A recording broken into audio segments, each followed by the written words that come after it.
Hello friends, अस्सलाम वालेकुम। आज की इस वीडियो में हम बात करने वाले हैं क्लास 7 का चैप्टर 6 है, उसमें से चैप्टर 6 में से एक्सरसाइज 4.1 आज हम सॉल्व करेंगे।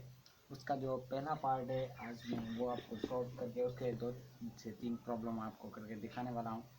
तो वीडियो वॉच करना फुली, इंशाल्लाह आपको सब कुछ समझ आ जाएगा। तो हमारे पास जो क्वेश्चन पहला दिया गया है 4.1 में, वो ये है कि find the value of A B and C if का मतलब है ए बी और सी की वैल्यू फाइंड करो जब हमें मिला हुआ हो ए और बी की वैल्यू मिली हो, ए रेशो बी की वैल्यू मिली हो ए रेशो 5 और बी और सी की वैल्यू मिली हो 5/4। सही है। तो अब हमें मालूम क्या करना है, ए बी और सी की वैल्यू मालूम करनी है कम्प्लीटली।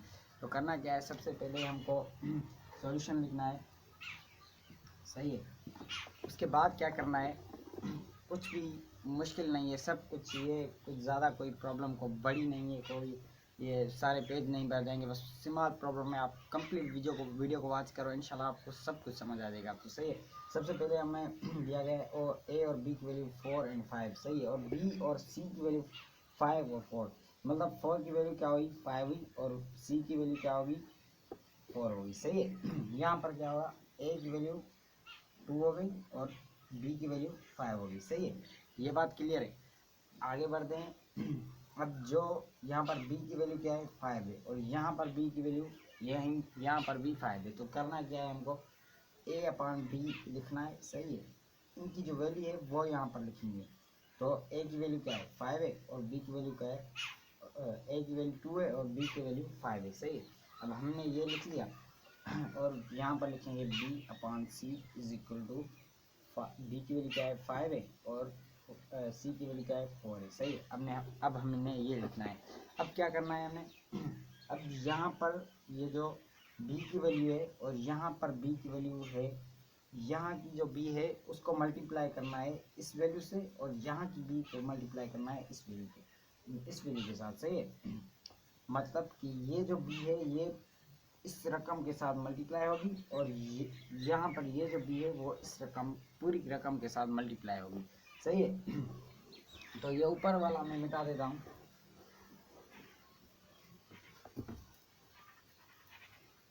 अब सॉल्व करते हैं इसको।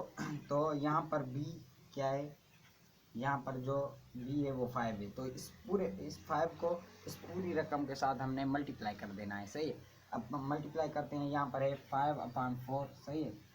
ये किसका है, बी अपान सी की जो वैल्यू है वो है 5/4। इसको मल्टीप्लाई करना है किससे, यहाँ पर जो ए और बी अपान की वैल्यू में ये वैल्यू थी, बी की जो 5 वैल्यू थी, इससे मल्टीप्लाई करना है। यहाँ पर भी 5 लिख देंगे, यहाँ पर 5 5 को 5 के साथ मल्टीप्लाई करा किया तो 25 आंसर आया और 5 को 4 के साथ मल्टीप्लाई किया तो 20 आंसर आया। सही। यहाँ पर ये मिल गई। और अब ये जो ये ए और अपान बी की वैल्यू है। सही है। इसकी वैल्यू ये क्या है 2/4, यही वैल्यू है ना, यहाँ पर हमने लिखी और क्वेश्चन भी हमें यही मिला गया था।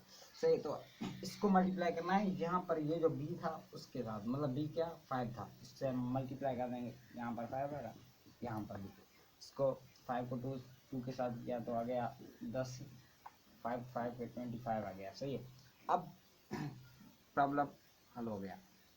कैसे पता चला हमें कि प्रॉब्लम हल हो गया, ये ऐसे पता चला कि बी की वैल्यू 25 निकल आई, सी की वैल्यू 20 निकल आई, ए की वैल्यू 10 निकल आई और बी की वैल्यू 25 निकल आई। इसमें सिमिलरिटी क्या है, मतलब कौन सा नंबर बराबर है, 25 बराबर है। यहाँ भी 25 है, यहाँ भी 25 है। सही है। 25 है, मतलब क्या हुआ कि बी की वैल्यू 25 ही है। एक बार बी की वैल्यू हमने फाइंड कर ली। तो लिखना क्या है, A ratio B ratio C is equal to, A की वैल्यू क्या है 10 है, 10 पुट कर देंगे। बी की वैल्यू क्या है 25, एक 2 बार आया है ना तो हम एक बार लिख देंगे, 25 लिख दिया। और सी की वैल्यू क्या है, सी की वैल्यू है हमारे पास 20, तो यहाँ पर 20 लग दीजिए। ये हो गया आपका आंसर, ये हो गया पूरा का पूरा आंसर आपका। तो ये था जो एक्सरसाइज 6.1 है, इसका पहला पार्ट, उसका पहला प्रॉब्लम। ये इसमें इस पहले प्रॉब्लम में 2 से 3 प्रॉब्लम है, वो आप खुद करेंगे तो आपकी प्रैक्टिस भी हो जाएगी और मैं किसी अगली वीडियो में न्यू एक्सरसाइज के साथ आपके साथ हूँगा। तब तक के लिए खुदा हाफिज़। Thank you.